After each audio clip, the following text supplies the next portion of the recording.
Assalamualaikum warahmatullahi wabarakatuh. Saya Tri Rahayu Purwasih. Di sini saya akan membuat tugas video di luar kelas pada hari ke-6, yaitu dengan menjawab beberapa pertanyaan tentang materi kurikulum dasar yang kedua.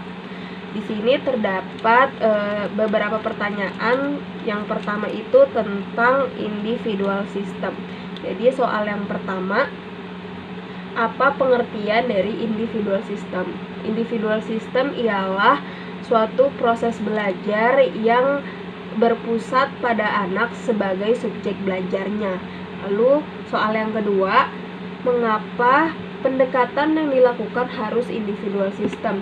Karena agar kita mengetahui karakter dan kesukaan si anak. Pertanyaan yang ketiga, apa tujuan yang ingin dicapai dengan melakukan pendekatan secara individual system?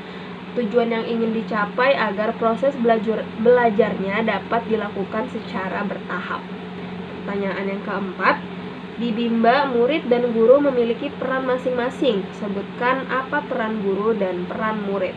Jadi peran guru yaitu sebagai fasilitator terhadap anak. Jadi kita hanya memfasilitasi apa yang diinginkan si anak. Sedangkan sebagai murid itu anak berhak melakukan kegiatan apa yang ia lakukan. Anak berhak menentukan kegiatan apa yang ingin dia inginkan. Jadi kita sebagai motivator hanya memfasilitasi kegiatan tersebut. Pertanyaan selanjutnya, apa perbedaan metode individual system dengan classical system? Metode individual system itu terdapat 1-5 anak. Dengan begitu, kita lebih mudah mengetahui karakter dan kesukaan pada anak. Selain itu, kurikulumnya juga sesuai dengan kemampuan si anak. Sedangkan di dalam metode classical system itu biasanya terdapat 1-20 anak. Dengan begitu kita rada sulit untuk menentukan, untuk mengetahui karakter dan kesukaan pada si anak. Selain itu juga kurikulumnya itu sudah ditentukan. Pertanyaan selanjutnya, bagaimana cara yang dilakukan motivator agar dapat melakukan pendekatan secara individual system? Cara yang dilakukan motivator agar dapat melakukan pendekatan secara individual system ialah dengan tidak melakukan anak secara classical system. Selain itu, motivator selalu mengevaluasi kembali setiap afeksi pada anak. Selain itu, motivator juga bisa melakukan pendekatan sesuai dengan kesukaan si anak. Pertanyaan selanjutnya, apa dampak yang akan terjadi bila pendekatan dilakukan secara individual system? Dampak yang akan terjadi jika dilakukan secara individual system itu, kita bisa mengetahui karakter dan kesukaan si anak. Dengan begitu, proses belajarnya akan secara bertahap dan proses belajarnya akan terasa menyenangkan. Pertanyaan selanjutnya, apa dampak yang akan terjadi bila pendekatan dilakukan secara classical system? Dampaknya bila kita melakukan pendekatan secara classical system itu, kita tidak akan mengetahui, kita sulit untuk mengetahui karakter dan kesukaan pada si anak. Jadi proses belajarnya sulit secara bertahap dan proses belajarnya pun pasti akan membosankan. Pertanyaan berikutnya yaitu tentang metode variation skill. Jadi soal yang pertama, apa pengertian variation skill? Variation skill ialah kemampuan yang harus dimiliki pada setiap motivator dengan memvariasikan aspek belajar dengan kegiatan belajar. Pertanyaan yang kedua, mengapa kegiatan belajar harus divariasikan? Karena anak itu mudah cepat bosan dan konsentrasinya itu pendek.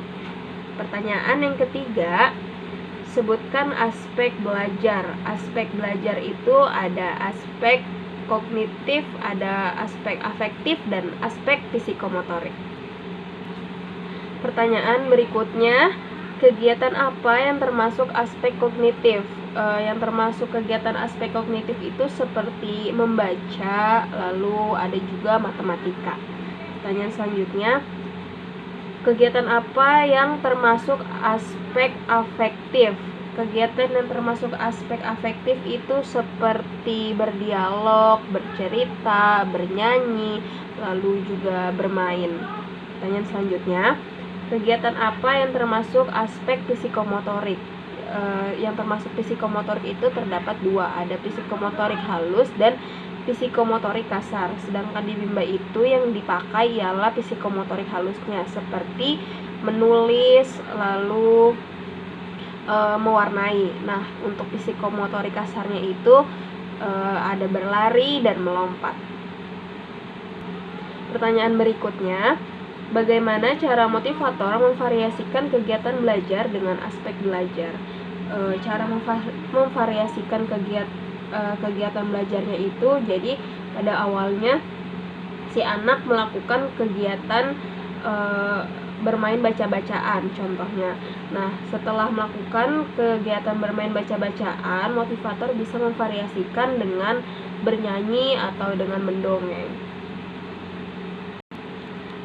Pertanyaan yang berikutnya ada tentang teori dasar dalam psikologi pendidikan. Pertanyaan yang pertama, apa yang dimaksud dengan the law of effect atau hukum akibat? Yang dimaksud dengan the law of effect ialah jadi ketika kita bisa menciptakan suasana belajar yang menyenangkan di dalam kelas, maka si anak mau mengulang kembali kegiatan belajarnya. Nah, dengan si anak senang dan anak mau mengulang, maka dia disebut dengan the law of effect. Pertanyaan berikutnya, apa yang dimaksud dengan the law of exercise atau hukum latihan? Jadi ketika kegiatannya selalu diulang-ulang, maka anak kemampuannya akan semakin meningkat. Maka dari itu disebut dengan the law of exercise. Pertanyaan berikutnya, apa yang dimaksud dengan the law of readiness atau hukum kesiapan? Yang dimaksud dengan the law of readiness ialah jadi ketika anak sudah mampu, maka proses belajarnya pun akan terasa menyenangkan. Jadi itulah yang dimaksud dengan the law of readiness. Demikian jawaban yang dapat saya sampaikan, kurang lebihnya mohon maaf. Wassalamualaikum warahmatullahi wabarakatuh.